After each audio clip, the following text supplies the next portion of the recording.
한국은 만들 수 없다. 일본이 40년 동안 한국의 목줄을 죄고 있던 검은 실의 비밀이 마침내 풀렸습니다. 이제 일본은 공포에 떨기 시작했습니다. 문을 열었을 때 그 안은 텅 비어 있었습니다. 일본은 지난 40년 동안 한국은 절대 못 만든다며 비아냥거렸죠. 하지만 그것은 기술의 문제가 아니라 우리가 사고 싶어도 살 수 없게 만든 철저한 봉쇄였습니다. 미사일과 수소차 그리고 로켓, 이 모든 첨단 산업의 핵심은 철보다 14배 강한 단 한 가닥에 실 탄소 섬유에 달려 있었습니다. 2019년 일본의 수출 규제는 우리를 무너뜨리려 했지만 도리어 잠자던 사자의 코털을 건드린 꼴이 되었습니다. 3년 만인 2022년 대한민국은 세계 세 번째로 초고강도 탄소 섬유 개발에 성공하며 일본의 자존심을 꺾어버렸습니다. 그리고 2025년 누리호의 비행은 일본이 가장 두려워하던 다음 단계가 시작되었음을 알리는 신호탄이었습니다. 일본의 기술 봉쇄를 실력으로 뚫어낼 우리 연구원들이 자랑스럽다면 구독과 좋아요로 응원해 주십시오. 여러분의 클릭 한 번이 대한민국의 국격이 됩니다. 댓글에 대한민국 파이팅 잊지 마세요. 자, 그럼 일본이 경악한 그 다음 단계로 지금 들어갑니다. 데이비드 톰슨 62살. 미국 항공우주국 나사에서 32년을 일했습니다. 그가 다루는 건 숫자와 데이터였지만 그 뒤에는 언제나 생명이 있었습니다. 나사에서 소재 엔지니어로 산다는 건 완벽을 증명하는 일입니다.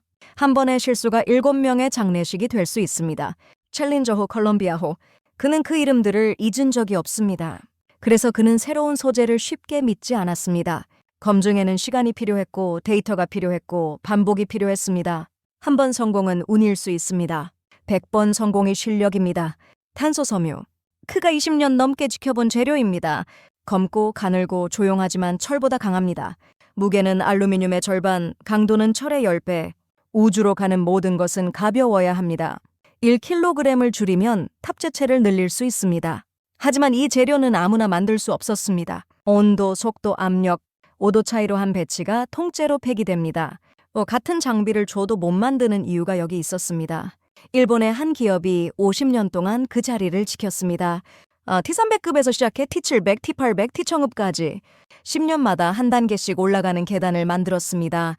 경쟁자가 한 단을 오르면 그들은 이미 다음 단에 있었습니다. 데이비드는 그 구조를 존중했습니다. 독점이 나쁜 게 아니라 축적이 그만큼 무서운 것이었습니다.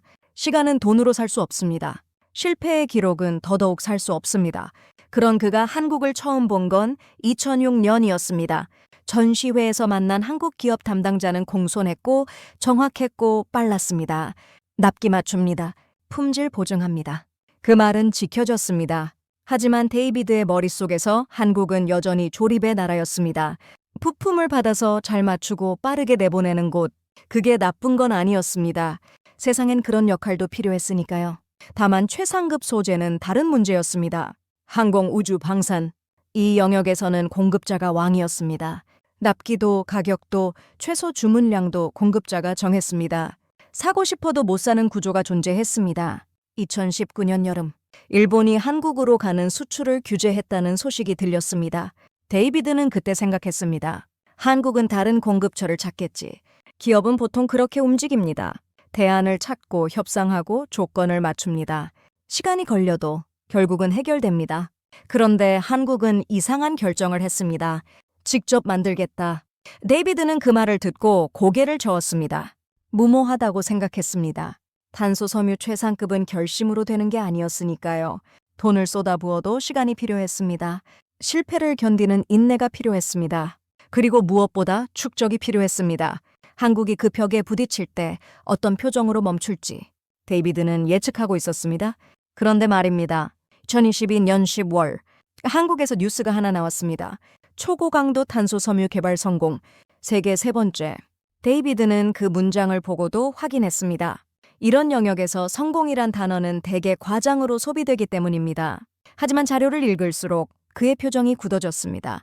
2008년 개발 착수, 2011년 T700급 개발, 2013년 전주에서 상업 생산, 그리고 단계적 증설, 14년. 한국은 14년 동안 멈추지 않았습니다.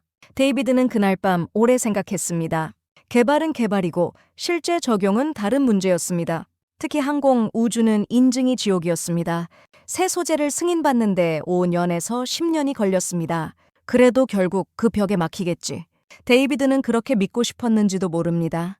하지만 한국은 다른 무대를 열고 있었습니다. 우주, 반복 발사.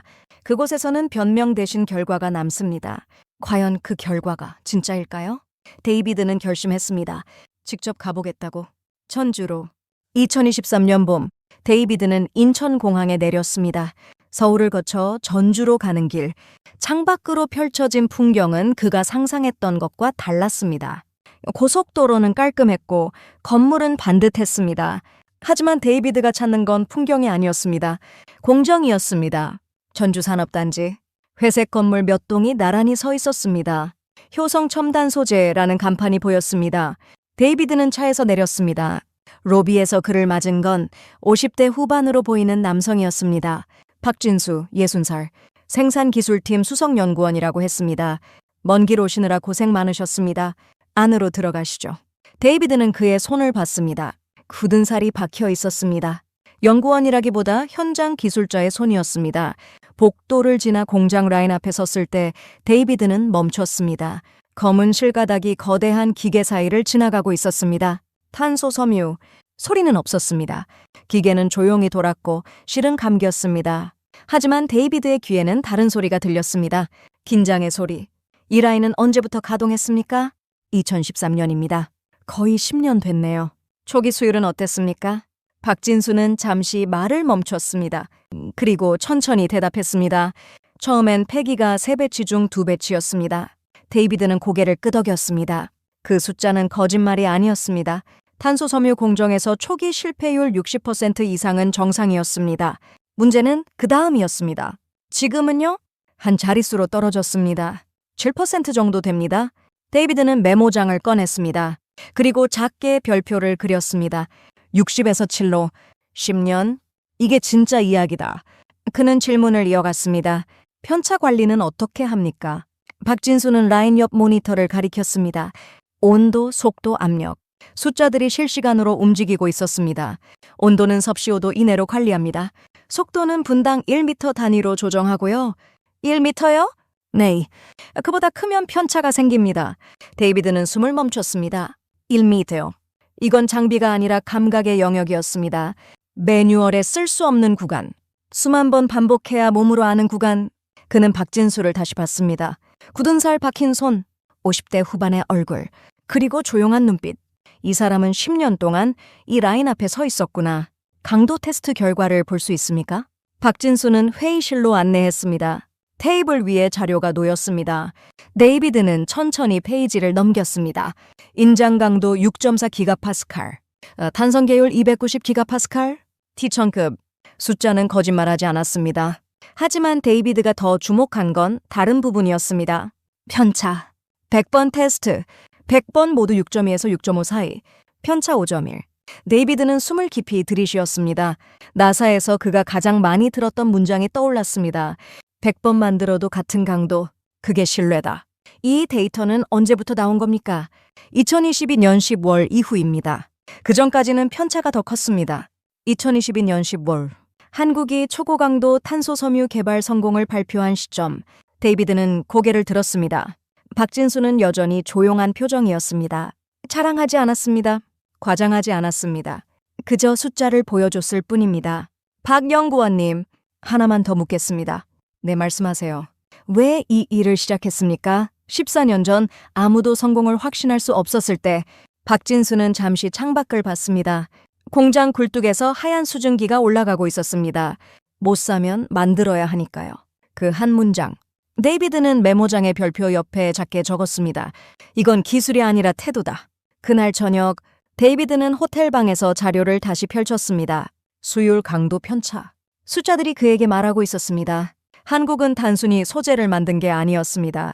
실패를 관리하는 방법을 배운 것이었습니다. 하지만 데이비드의 머릿속에는 여전히 그림자가 있었습니다. 일본 기업, 50년의 축적, 항공인증의 벽, 개발은 개발이고 시장은 시장이었습니다. 과연 한국이 그 벽을 넘을 수 있을까? 아니, 넘으려고 하기는 할까? 데이비드는 창밖을 봤습니다. 전주의 밤은 조용했습니다. 하지만 어디선가 라인은 여전히 돌고 있었습니다.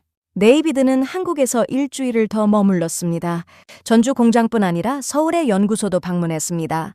그리고 돌아가는 비행기 안에서 그는 보고서를 작성했습니다. 한국의 탄소 섬유 기술은 예상보다 진전되어 있음. 특히 공정 안정성과 편차 관리 능력은 주목할 만함. 다만 항공 인증 및 장기 공급 레퍼런스는 여전히 부족. 냉정한 평가였습니다. 하지만 마지막 문장은 조금 달랐습니다. 향후 5년 내 시장 구조 변화 가능성 있음. 보고서를 제출한 다음 날, 데이비드는 전화를 받았습니다. 일본 도쿄에서 열리는 국제 복합제 컨퍼런스 초청이었습니다. 2023년 가을, 도쿄 로폰기의 한 호텔 컨퍼런스 홀. 발표는 순조로웠습니다. 각국의 엔지니어들이 모여 최신 기술을 공유했습니다.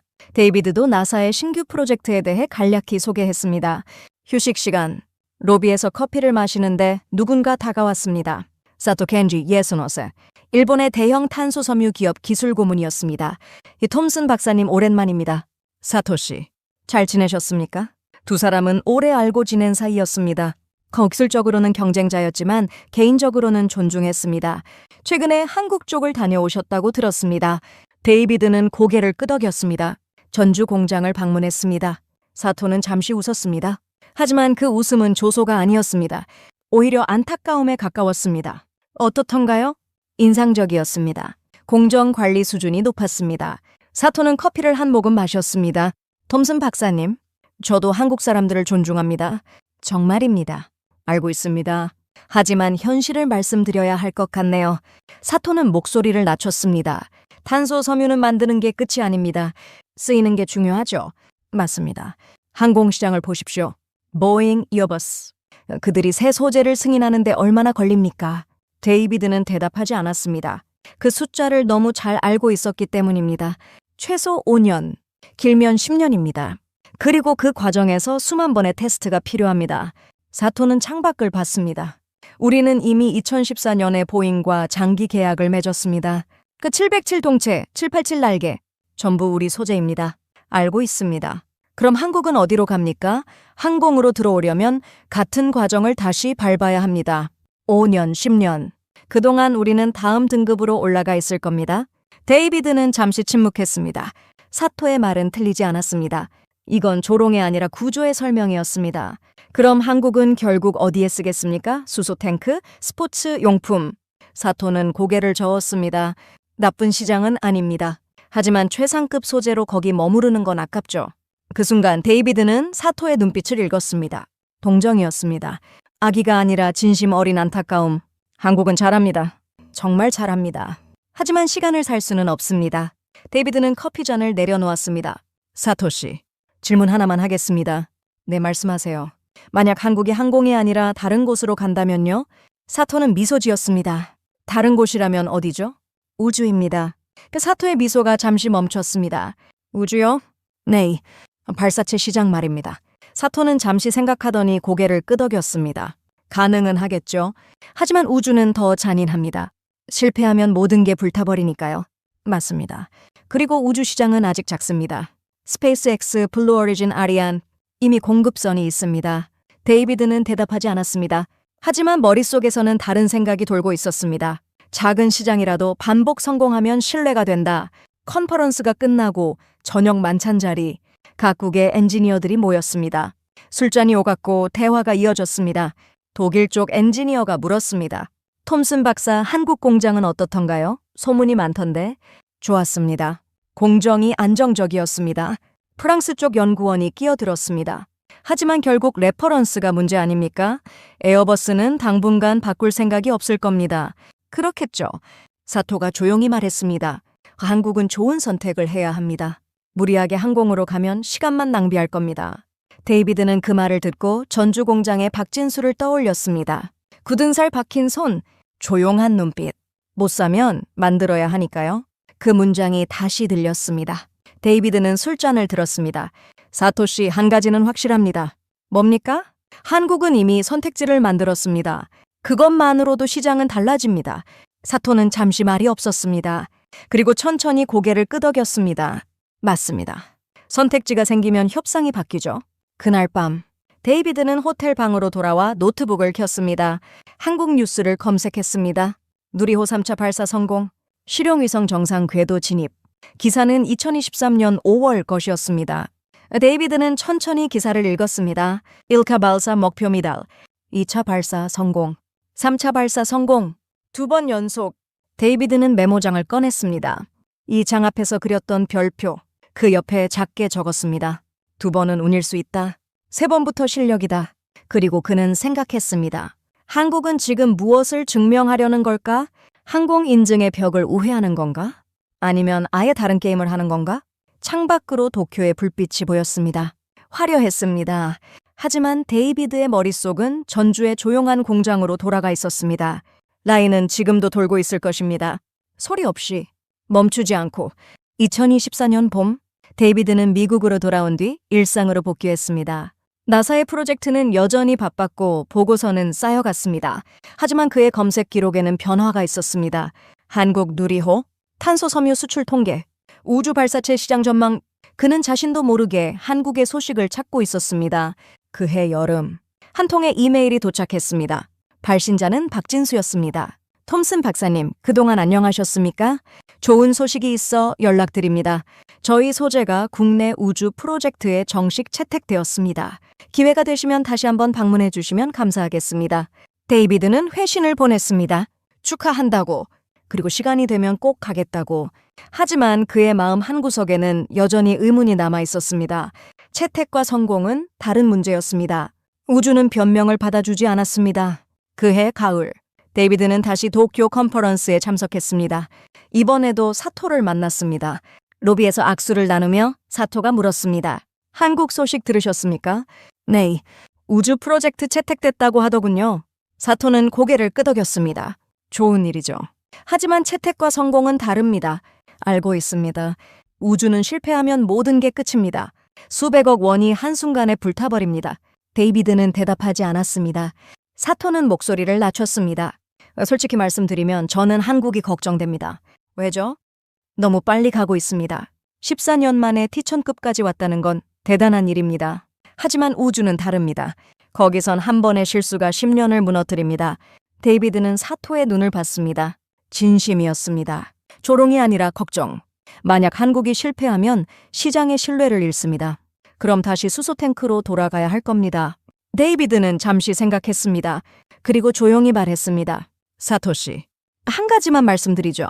네, 한국은 이미 2번 성공했습니다. 누리호 2차, 3차. 사토는 고개를 끄덕였습니다. 알고 있습니다. 하지만 2-3번은 운일 수도 있습니다. 그렇다면 4번째는요? 사토는 잠시 말을 멈췄습니다. 4번째요? 네, 만약 4번째도 성공한다면 그건 더 이상 운이 아닙니다. 사토는 천천히 미소 지었습니다. 맞습니다. 4번째라면 인정해야겠죠. 두 사람은 잠시 침묵했습니다. 그리고 사토가 먼저 말했습니다. 톰슨 박사님은 한국을 믿으십니까? 데이비드는 창밖을 봤습니다. 도쿄의 하늘은 흐렸습니다. 저는 숫자를 믿습니다. 그리고 한국의 숫자는 거짓말하지 않았습니다. 컨퍼런스가 끝나고 돌아오는 비행기 안, 데이비드는 노트북을 열었습니다. 한국항공우주연구원 홈페이지를 찾았습니다. 누리호 4차 발사 예정. 2025년 말, 1년 뒤, 데이비드는 메모장을 꺼냈습니다. 이 장에서 그렸던 별표 옆에 작게 적었습니다. 1년 뒤, 모든 게 결정된다.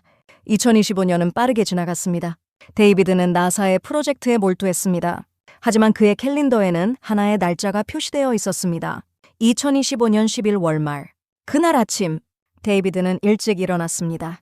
커피를 내리고 노트북을 켰습니다. 한국 시각으로 오후 4시, 발사 예정 시각이었습니다. 라이브 스트리밍이 시작됐습니다. 나로우주 센터. 하얀 발사체가 서 있었습니다. 카운트다운이 시작됐습니다. 10, 9, 8. 데이비드는 숨을 멈췄습니다. 3, 2, 1, 발사. 불기둥이 솟아올랐습니다. 굉금이 화면 너머로 전해졌습니다. 발사체는 천천히 그리고 빠르게 하늘로 올라갔습니다. 데이비드는 화면을 응시했습니다. 1분, 2분, 3분. 1단 분리 성공. 화면에 자막이 떴습니다. 4분, 5분. 2단 분리 성공. 6분, 7분. 페어링 분리 성공. 데이비드는 그 단어를 봤습니다. peering. 탄소복합재로 만든 덮개. 무게 약 1.5톤. 그 안에 한국의 탄소 섬유가 들어있었습니다. 8번, 9분. 목표 궤도 진입. 10분. 위성 분리 시작. 13기. 하나씩 분리되는 위성들. 15분 후. 누리호 4차 발사 성공. 전 위성 정상 교신 확인. 데이비드는 노트북 화면 앞에서 한참을 앉아 있었습니다. 화면 속에서 환호하는 사람들이 보였습니다. 하얀 가운을 입은 연구원들. 손을 맞잡고 기뻐하는 모습. 하지만 데이비드의 눈에는 다른 장면이 겹쳐 보였습니다. 전주 공장. 라인 앞에 서 있던 박진수. 굳은 살 박힌 손. 못 사면 만들어야 하니까요. 4번. 1카 실패에 2카 성공, 3카 성공, 4카 성공. 데이비드는 메모장을 꺼냈습니다. 이 장에서 그렸던 별표. 그 옆에 큰 동그라미를 그렸습니다. 이건 더 이상 운이 아니다. 그날 저녁, 데이비드는 사퇴계 이메일을 보냈습니다. 4번째가 성공했습니다. 다음 날 아침, 사토의 답장이 왔습니다. 봤습니다. 인정합니다. 짧은 문장이었습니다. 하지만 그 안에는 무게가 있었습니다. 데이비드는 회신을 보내지 않았습니다. 대신 다른 이메일을 작성했습니다. 수신자는 박진수였습니다. 축하드립니다. 4번째 성공을 봤습니다. 다음 달 한국에 가도 되겠습니까? 할 이야기가 있습니다. 답장은 빨리 왔습니다. 언제든 환영합니다. 데이비드는 창밖을 봤습니다. 워싱턴의 하늘은 맑았습니다. 그는 이제 알았습니다. 한국은 항공 인증의 벽을 정면으로 부수려는 게 아니었습니다. 우주라는 다른 문을 열고 있었습니다. 그리고 그 문은 이미 열렸습니다. 2025년 12월, 데이비드는 다시 인천공항에 내렸습니다. 이번엔 다른 기분이었습니다. 1년 전 그는 확인하러 왔었습니다. 이번엔 인정하러 왔습니다. 전주로 가는 길. 장박 풍경은 똑같았지만 데이비드의 시선은 달랐습니다. 이 땅에서 14년 동안 무슨 일이 있었는지 이제 그는 알고 있었습니다. 공장 앞, 박진수가 기다리고 있었습니다. 1년 만에 본 그는 조금 더 수척해 보였습니다. 먼 길 오시느라 고생 많으셨습니다. 아닙니다. 오고 싶었습니다. 두 사람은 악수했습니다. 데이비드는 그의 손을 느꼈습니다. 굳은 살은 여전했습니다. 회의실로 들어갔습니다. 테이블 위에 자료가 놓여 있었습니다. 하지만 이번엔 다른 사람들도 함께였습니다. 김태준 55세, 한국항공우주연구원 발사체 구조팀장, 이준호 61세, 국가핵융합연구소 소재개발센터장. 데이비드는 그들과 인사를 나눴습니다. 김태준이 먼저 말했습니다. 톰슨 박사님, 누리호 4차 발사 보셨죠? 네, 전부 봤습니다. 페어링에 들어간 탄소 복합자에 박 연구원님 팀에서 개발한 겁니다. 데이비드는 고개를 끄덕였습니다. 알고 있습니다. 김태준은 자료를 펼쳤습니다. 페어링 무게가 약 1.5톤입니다. 만약 알루미늄으로 만들었다면 2.3톤이었을 겁니다. 1.3톤 차이. 네, 그 차이가 위성 한 기를 더 실을 수 있는 여유를 만들었습니다. 데이비드는 숫자를 메모했습니다. 이준호가 끼어들었습니다. 우리가 처음부터 잘한 건 아닙니다. 알고 있습니다. 1차 발사 때 페어링 분리 타이밍에서 5.2초 오차가 있었습니다. 그게 궤도에 영향을 줬죠. 이 차는요? 완벽했습니다. 3카도 4카도. 데이비드는 잠시 생각했습니다. 편차가 줄어든 거군요. 이준호는 고개를 끄덕였습니다. 맞습니다. 소재의 편차가 줄어들면 구조의 신뢰도가 올라갑니다. 데이비드는 박진수를 봤습니다. 그는 여전히 조용했습니다. 박 연구원님, 1년 전 제가 왔을 때 수율이 7%라고 하셨죠? 네. 지금은요? 박진수는 잠시 망설이다가 대답했습니다. 4%입니다. 7에서 4. 3% 개선. 데이비드는 숨을 깊이 들이쉬었습니다. 나사에서 그가 배운 건 바로 이것이었습니다. 1%를 줄이는데 1년이 걸린다. 어떻게 줄이셨습니까? 박진수는 모니터를 켰습니다. 공정 데이터가 나타났습니다. 온도 편차를 3도에서 2도로 줄였습니다. 2도요? 네. 그리고 속도 조정을 0.5m 단위로 세분화했습니다. 0.5m. 데이비드는 그 숫자를 다시 확인했습니다. 1년 전엔 1m였습니다. 지금은 절반. 누가 조정합니까? 제가 합니다. 박진수의 대답은 짧았습니다. 하지만 그 안에는 10년이 들어있었습니다. 데이비드는 메모장을 꺼냈습니다. 1장에서 그렸던 별표, 2장에서 동그라미 친 그 별표, 그 옆에 작게 적었습니다. 60에서 7로, 다시 7에서 4로. 이게 축적이다. 김태준이 말했습니다. 톰슨 박사님, 저희가 박사님을 초청한 이유가 있습니다. 말씀하세요. 내년에 누리호 5차, 6차 발사가 예정되어 있습니다. 그리고 그 다음엔 차세대 발사체 개발이 시작됩니다. 알고 있습니다. 더 크고, 더 무겁고, 더 멀리 가야 합니다. 그러려면 소재 기술이 더 진화해야 합니다. 데이비드는 고개를 끄덕였습니다. 김태준은 목소리를 낮췄습니다. 박사님께 자문을 요청하고 싶습니다. 공식적으로. 데이비드는 잠시 침묵했습니다. 그리고 천천히 물었습니다. 왜 저입니까? 이준호가 대답했습니다. 박사님은 저희를 무시하지 않으셨습니다. 무시할 이유가 없었습니다. 아닙니다. 대부분은 무시했습니다. 박진수가 조용히 말했습니다. 일본 쪽에선 우리를 아직도 조립공장이라고 합니다.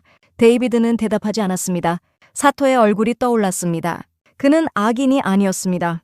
다만 구조에 갇혀 있었습니다. 유럽 쪽도 마찬가지입니다. 기술 이전은 해줄 수 있어도 파트너로는 안 본다고 했습니다. 김태준이 덧붙였습니다. 하지만 박사님은 달랐습니다. 1년 전에 오셨을 때 저희 숫자를 믿어주셨습니다. 데이비드는 고개를 저었습니다. 저는 숫자를 믿었을 뿐입니다. 여러분을 믿은 게 아니라.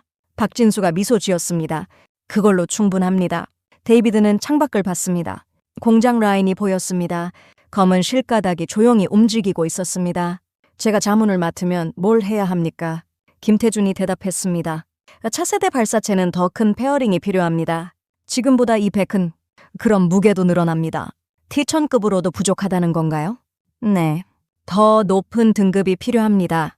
데이비드는 잠시 생각했습니다.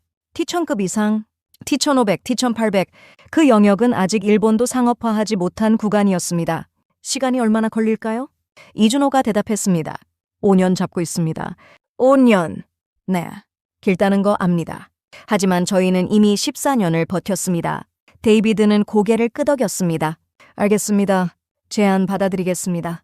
세 사람의 얼굴이 밝아졌습니다. 감사합니다. 조건이 하나 있습니다. 말씀하세요. 저는 미국 사람입니다. 나사와의 관계도 있습니다. 그래서 공식적으로는 개인 자문 형태로만 참여하겠습니다. 물론입니다. 하지만 제가 배운 건 전부 드리겠습니다. 나사에서 30년 동안 배운 것, 실패를 관리하는 법, 편차를 죽이는 법. 박진수가 고개를 숙였습니다. 고맙습니다. 데이비드는 그를 봤습니다. 아닙니다. 제가 배우고 싶습니다. 뭘요? 어떻게 14년을 버텼는지 60% 폐기율에서 시작해서 4%까지 온 과정을. 박진수는 잠시 말이 없었습니다. 그리고 천천히 대답했습니다. 별거 아닙니다. 그냥 멈추지 않았을 뿐입니다. 데이비드는 메모장을 덮었습니다. 별표는 이제 필요 없었습니다. 모든 게 명확했습니다. 한국은 항공 인증의 벽을 정면으로 부수지 않았습니다. 우주라는 다른 문으로 들어갔습니다. 그리고 4번의 성공으로 신뢰를 증명했습니다. 이제 시장이 움직일 것입니다. 독점의 목소리가 달라질 것입니다. 협상의 테이블이 수평이 될 것입니다.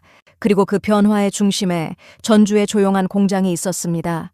데이비드는 일어섰습니다. 공장 라인을 다시 한번 볼 수 있을까요? 물론입니다. 4사람은 복도를 걸었습니다. 라인 앞에 섰을 때 데이비드는 낡은 금속 표지판을 다시 봤습니다. Rain 1. 1년 전과 똑같았습니다. 하지만 이제 그 의미가 달랐습니다. 이건 단순한 번호가 아니었습니다. 시작점이었습니다. 14년 전 누군가 이 자리에서 첫 스위치를 켰습니다. 폐기율 60%를 감수하고 그리고 지금 4%가 되었습니다. 데이비드는 조용히 말했습니다. 이게 바로 저력이군요. 박진수가 물었습니다. 저력이요? 네. 한국의 저력. 멈추지 않는 힘. 박진수는 미소 지었습니다. 과찬이십니다. 아닙니다. 이건 사실입니다. 검은 실가닥이 라인 위를 지나갔습니다. 소리 없이 멈추지 않고 데이비드는 그 장면을 오래 봤습니다. 그리고 생각했습니다. 나는 이제 구경꾼이 아니다. 파트너다. 2026년 봄 데이비드는 한국과 미국을 오가며 바쁜 날들을 보냈습니다. 공식적으로는 개인 자문, 하지만 실제로는 파트너십이었습니다. 전주 공장에서 보낸 시간, 데이터를 분석하고 공정을 점검하고 연구진과 토론했습니다. 박진수와는 거의 매일 이메일을 주고받았습니다. 그 과정에서 데이비드는 놀라운 사실을 하나 더 발견했습니다. 한국은 이미 다음 단계를 준비하고 있었습니다. T1500급 개발, 목표 강도 7기가파스칼, 예상 기간 5년. 하지만 박진수는 3년 안에 해내겠다고 했습니다. 3년이요? 어떻게요? 14년 동안 쌓은 데이터가 있습니다. 실패 패턴을 알고 있습니다. 데이비드는 그 말을 듣고 고개를 끄덕였습니다. 실패 데이터, 가장 비싼 자산, 그해 여름. 데이비드는 뜻밖의 전화를 받았습니다. 사토였습니다. 톰슨 박사님 오랜만입니다. 사토 씨, 무슨 일이십니까? 전화기 너머로 잠시 침묵이 흘렀습니다. 그리고 사토가 조용히 말했습니다. 한국과 일하고 계신다고 들었습니다. 네, 자문 형태로 참여하고 있습니다. 그렇군요. 사토의 목소리에는 감정이 없었습니다. 하지만 데이비드는 느낄 수 있었습니다. 동료를 솔직히 말씀드리면 저희 쪽에서도 움직임이 있습니다. 어떤 움직임이죠? 한국 쪽과 기술 협력 논의가 시작됐습니다. 데이비드는 잠시 말을 멈췄습니다. 협력이요? 네, 공식적으로는 아직 발표 전입니다만 조만간 나올 겁니다. 왜 갑자기요? 사토는 한숨을 쉬었습니다. 시장이 바뀌었습니다. 고객 등물 선택지를 원합니다. 독점은 더 이상 안전하지 않습니다. 데이비드는 창밖을 봤습니다. 워싱턴의 하늘은 푸르렀습니다. 한국이 4번 성공한 게 그렇게 큰 영향을 줬습니까? 생각보다 큽니다. 우주 시장은 작지만 신뢰는 빠르게 퍼집니다.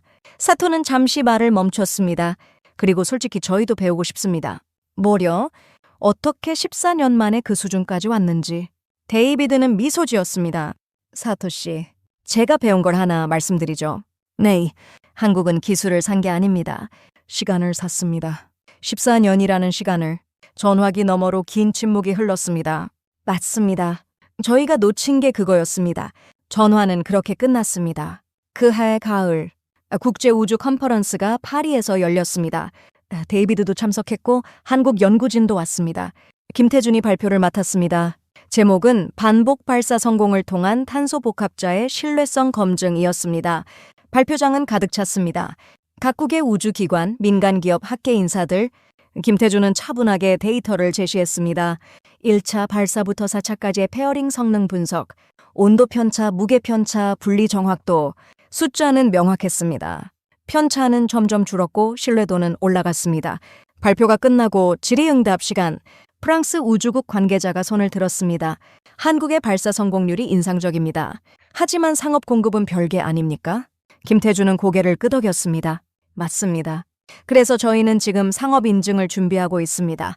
얼마나 걸릴 것으로 보십니까? 2년 안에 완료할 계획입니다. 장내가 웅성거렸습니다. 2년, 보통은 5년이 걸리는 과정이었습니다. 독일 쪽 엔지니어가 물었습니다. 그 자신감의 근거가 뭡니까? 김태준은 화면을 바꿨습니다. 공정 데이터가 나타났습니다. 14년간의 실패 데이터입니다. 저희는 어떤 조건에서 실패하는지 압니다. 알면 뭐가 달라집니까? 피할 수 있습니다. 간단한 대답이었습니다. 하지만 무게가 있었습니다. 휴식 시간. 데이비드는 로비에서 박진수를 만났습니다. 발표 잘 봤습니다. 고맙습니다. 박사님 덕분입니다. 아닙니다. 제가 한 건 없습니다. 박진수는 미소 지었습니다. 박사님이 믿어주신 게 큽니다. 데이비드는 커피를 한 모금 마셨습니다. 박 연구원님, 궁금한 게 있습니다. 말씀하세요. 처음 시작할 때 성공할 거라고 확신하셨습니까? 박진수는 잠시 생각했습니다. 아니요, 확신은 없었습니다. 그럼 왜 시작하셨습니까? 확신이 없어도 해야 할 일은 있으니까요. 데이비드는 그 문장을 메모장에 적었습니다. 그날 저녁, 공식 만찬 자리, 각국 대표들이 모였습니다. 유럽 우주국 국장이 김태준에게 다가왔습니다. 한국의 성과가 인상적입니다. 감사합니다. 혹시 유럽 쪽 프로젝트에 관심 있으십니까? 공급 다변화를 고려하고 있습니다. 김태준은 잠시 놀란 표정을 지었습니다. 그리고 조심스럽게 대답했습니다. 검토해 보겠습니다. 데이비드는 그 장면을 멀리서 봤습니다. 1년 전만 해도 한국은 초청받는 입장이 아니었습니다. 이제는 제안받는 입장이 되었습니다. 시장이 움직이고 있었습니다. 다음 날, 데이비드는 한국 연구진과 함께 아침 식사를 했습니다. 이준호가 조용히 말했습니다. 박사님, 좋은 소식이 있습니다. 뭡니까? 한국 정부에서 차세대 발사체 예산을 증액했습니다. 얼마나요? 기존보다 30% 늘었습니다. 데이비드는 고개를 끄덕였습니다. 더 성공이 성공을 부르는군요. 김태준이 덧붙였습니다. 그리고 민간 기업들도 관심을 보이고 있습니다. 위성 사업 확대 때문에. 데이비드는 숫자를 계산했습니다. 정부 지원 증가, 민간 수요 확대, 해외 협력 논의. 이건 단순한 기술 개발이 아니었습니다. 산업 생태계가 만들어지고 있었습니다. 박진수가 조용히 말했습니다. 박사님, 5월에 누리호 5차 발사가 예정되어 있습니다. 알고 있습니다. 오시겠습니까? 데이비드는 미소 지었습니다.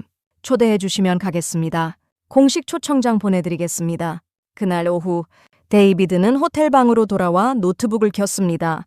나사 동료에게 이메일을 보냈습니다. 한국의 탄소 섬유 기술 더 이상 무시할 수 없는 수준, 향후 협력 검토 필요, 그리고 메모장을 꺼냈습니다. 1장에서 그렸던 별표, 2장에서 동그라미 친 별표, 그 옆에 마지막 문장을 적었습니다. 14년, 60에서 4로, 초롱에서 파트너로. 이게 한국이 만든 변화다. 데이비드는 창밖을 봤습니다. 파리의 밤은 화려했습니다. 하지만 그의 머릿속은 전주의 조용한 공장으로 돌아가 있었습니다.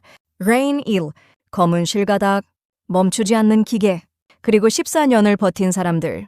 데이비드는 이제 알았습니다. 한국이 만든 건 소재가 아니었습니다. 신뢰였습니다. 4번의 발사, 4번의 성공, 그리고 점점 줄어드는 편차. 숫자가 증명했습니다. 이제 시장이 움직였습니다. 독점의 시대가 끝나고 있었습니다. 선택의 시대가 시작되고 있었습니다.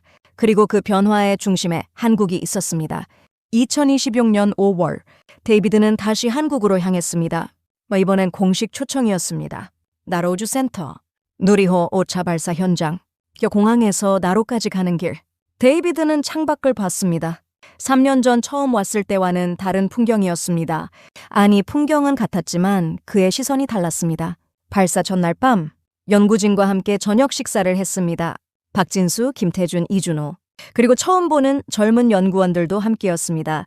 김태준이 소개했습니다. 이쪽은 최영민 연구원입니다. 28세, 소재공학 전공이고 작년에 저희 팀에 합류했습니다. 젊은 연구원이 인사했습니다.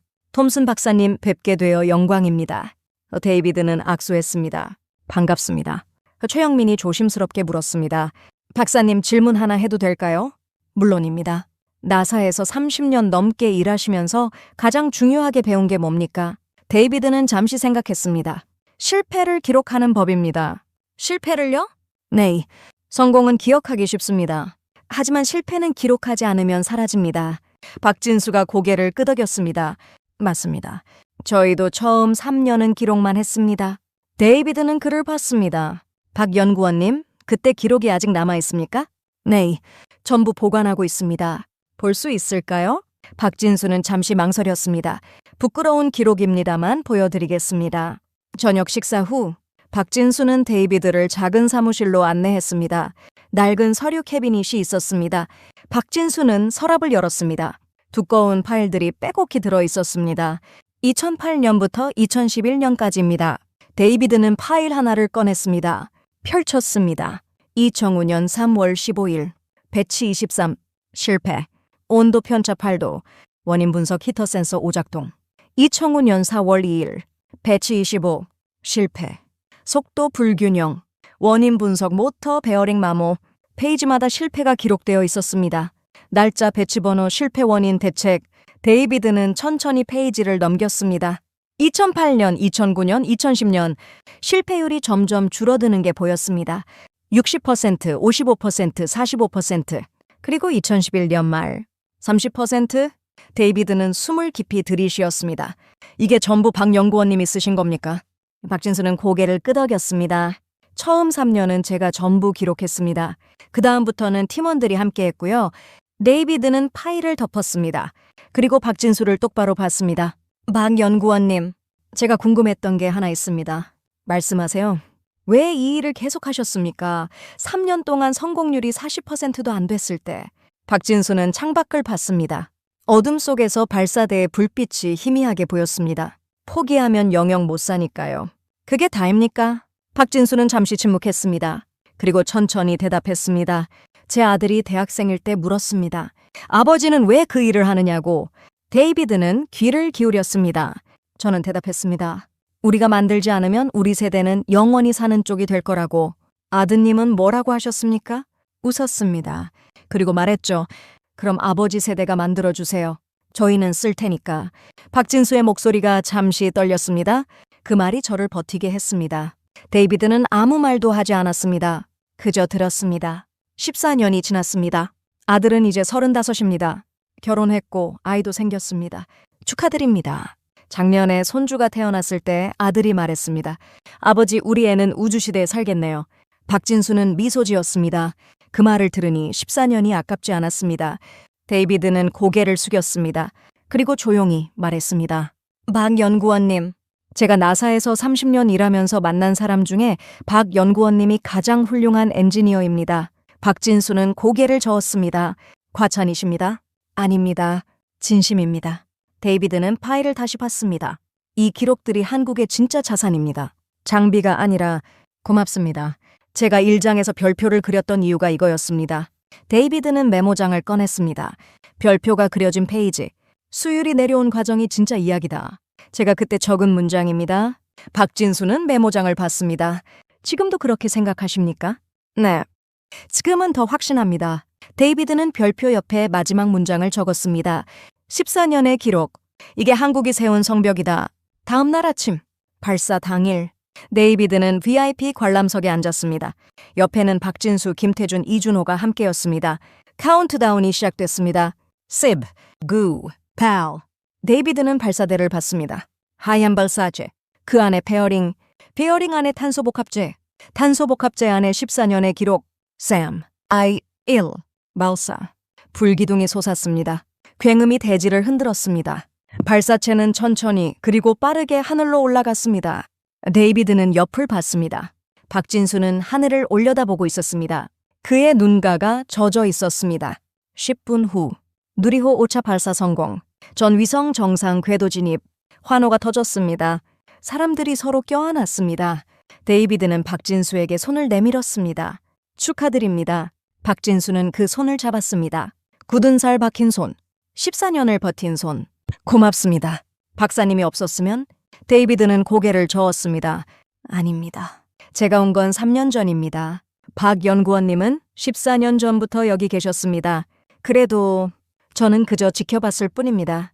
만든 건 여러분입니다. 김태준이 다가왔습니다. 박사님, 저녁에 축하 만찬이 있습니다. 참석해 주시겠습니까? 물론입니다. 그리고 한 가지 부탁이 있습니다.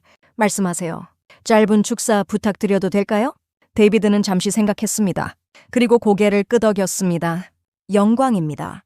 그날 저녁, 호텔 연회장. 100여 명의 연구진과 관계자들이 모였습니다.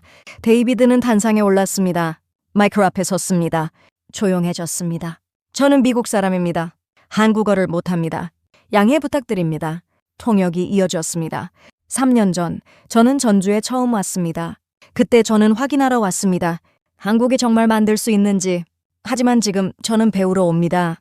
어떻게 만들었는지. 데이비드는 박진수를 봤습니다. 박 연구원님은 14년을 버텼습니다. 폐기율 60%에서 시작해서 지금은 4%입니다. 이건 기술이 아닙니다.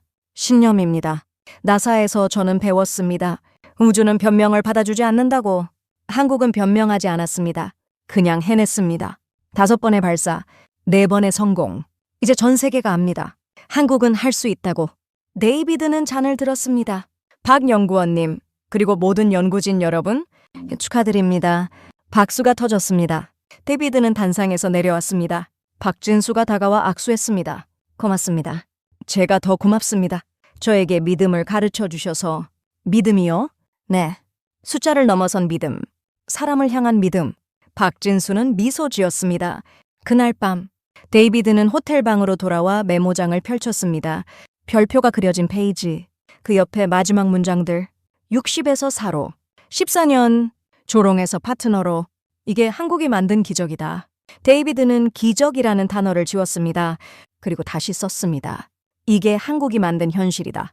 기적은 설명을 포기하는 말입니다. 하지만 한국의 이야기는 설명할 수 있었습니다.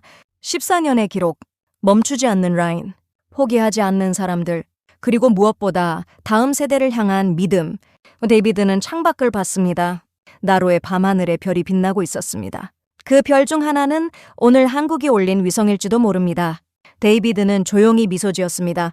2027년 봄, 데이비드는 워싱턴의 자택에서 커피를 마시고 있었습니다. 창밖으로 봄볕이 들어왔습니다. 63세, 나사에서의 33년, 은퇴를 생각할 나이였습니다. 하지만 데이비드의 책상 위에는 여전히 서류가 쌓여 있었습니다. 삼국 차세대 발사체 자문 보고서, T1500급 개발 진행 상황, 그리고 새로운 프로젝트 제안서, 이메일 알림이 울렸습니다. 박진수였습니다. 박사님, 좋은 소식입니다. T1500급 시제품 첫 생산 성공했습니다. 목표 강도 7.1 기가파스칼 달성. 편차 5.09. 데이비드는 숫자를 다시 봤습니다. 7.1. 편차 0.09. 3년 전 목표가 5년이었습니다. 박진수는 3년에 해내겠다고 했습니다. 그리고 정확히 3년 만에 해냈습니다. 데이비드는 회신을 보냈습니다. 축하드립니다. 다음 달 방문 가능합니다. 그달 말 데이비드는 다시 전주로 갔습니다. 공장은 달라져 있었습니다. 새로운 라인이 추가되어 있었습니다. 라인 3이라는 표지판. 박진수가 안내했습니다. 라인 3은 작년에 완공됐습니다. T1500급 전용입니다. 수율은요? 초기라 아직 20% 정도입니다. 데이비드는 고개를 끄덕였습니다. 14년 전 라인 1이 60%였죠. 네, 그때보다는 훨씬 낫습니다. 왜죠? 박진수는 미소 지었습니다. 배웠으니까요. 실패하는 법을. 두 사람은 회의실로 갔습니다. 테이블 위에 새로운 자료가 놓여 있었습니다. 차세대 발사체 페어링 설계안. 데이비드는 자료를 펼쳤습니다. 기존보다 2배 큰 크기. 무게는 2.5톤 목표. 2.5톤이면 T1500급으로 가능합니까?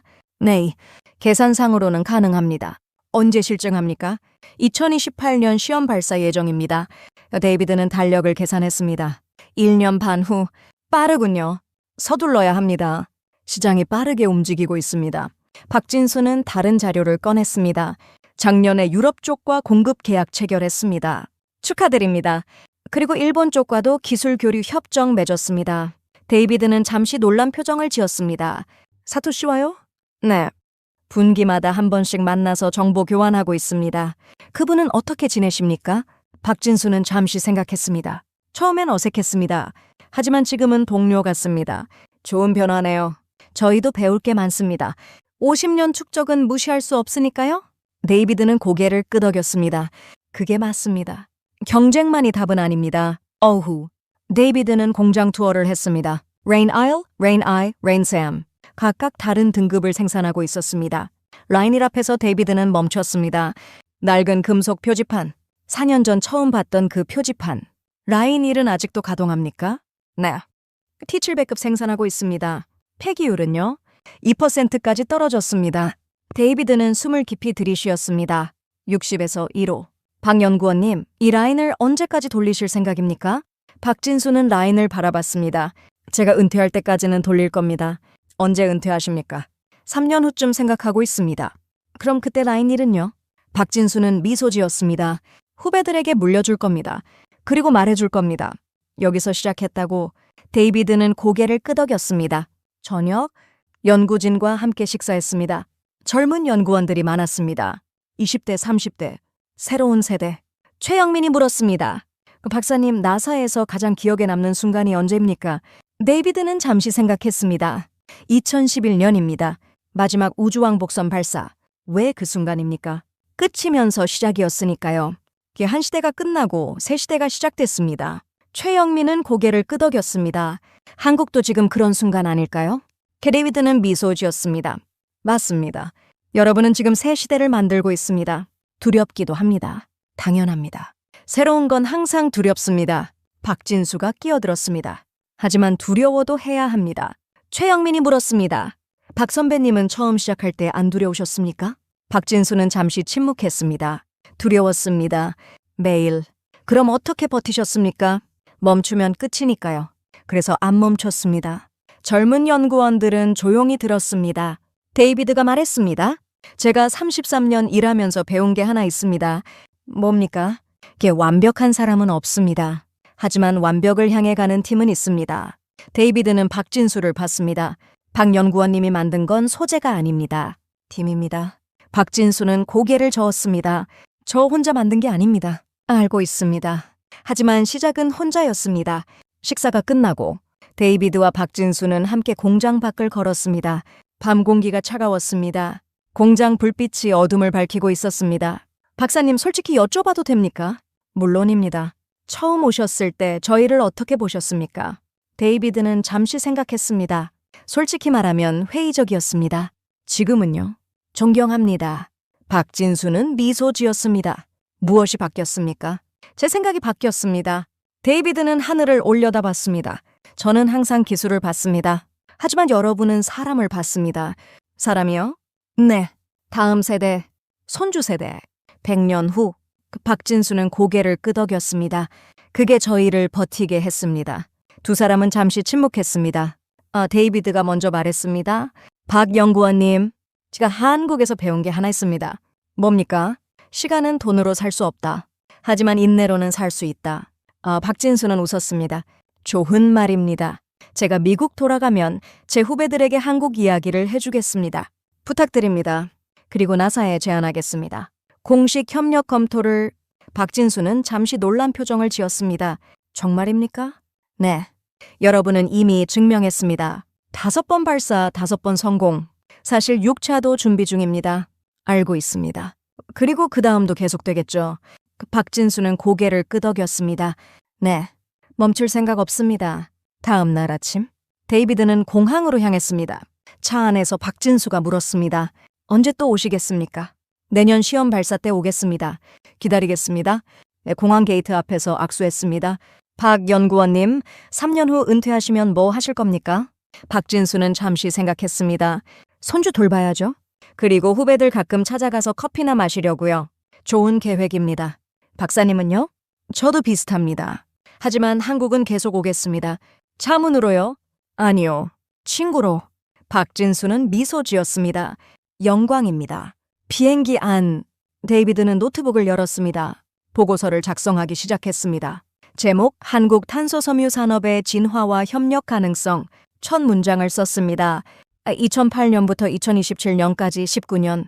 한국은 탄소섬유 최상급 시장에서 불가능을 가능으로 바꿨다.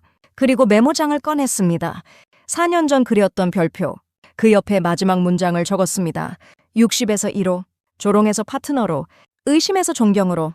이게 한국이 만든 기적이 아니라 현실이다. 데이비드는 메모장을 덮었습니다. 그리고 창밖을 봤습니다.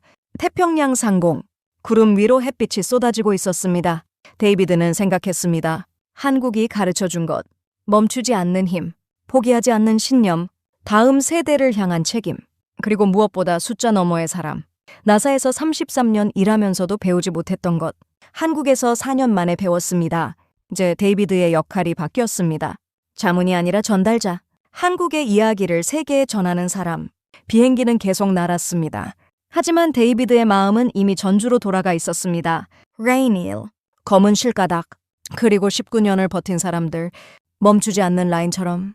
이야기도 계속될 것입니다. 다음 장은 누가 쓸까요? 박진수의 후배들. 최영민 같은 젊은 연구원들. 그리고 아직 태어나지 않은 다음 세대. 하지만 시작은 분명합니다. 2008년. 레인 1. 폐기율 60%. 그리고 멈추지 않기로 한 결심. 그 결심이 세계를 바꿨습니다.